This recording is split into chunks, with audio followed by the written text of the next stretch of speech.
So now what I'd like to do is take you on a tour of the Dunbar house, give you the opportunity to walk through this property with me and see what it is like.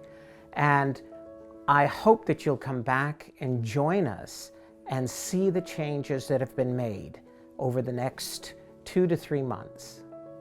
So here we are in the Dunbar house. As you see, when you walk through the front door, you immediately come into a staircase that leads to a room upstairs.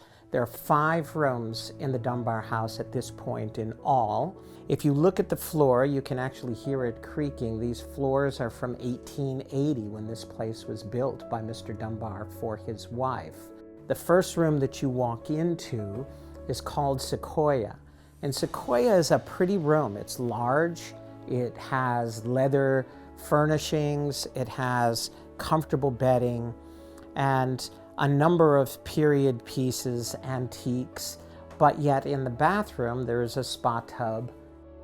All of the windows look out onto the gardens.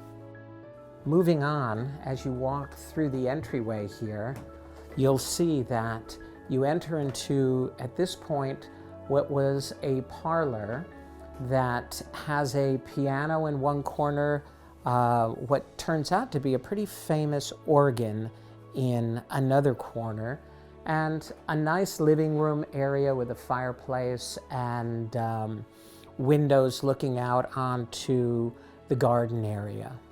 As you move on, you'll come into the dining room, and the dining room is where the guests of the inn have breakfast in the morning.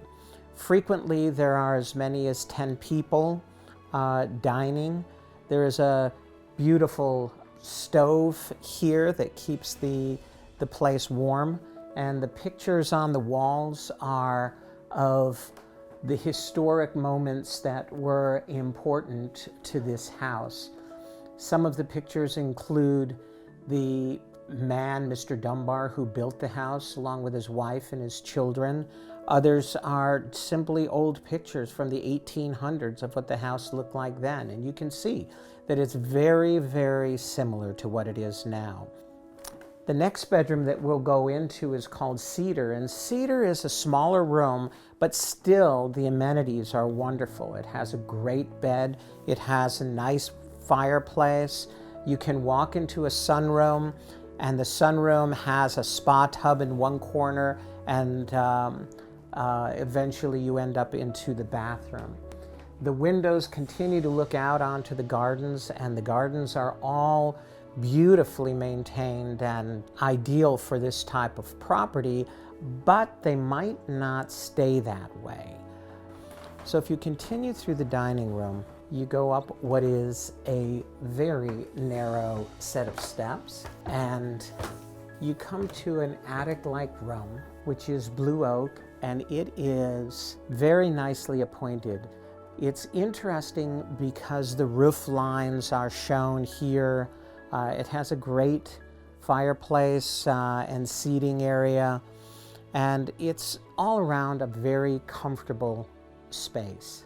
This room, which is called the Ponderosa room, is a very, very pretty room. It has a fireplace and a king-size poster bed and a very attractive bathroom with a clawfoot tub.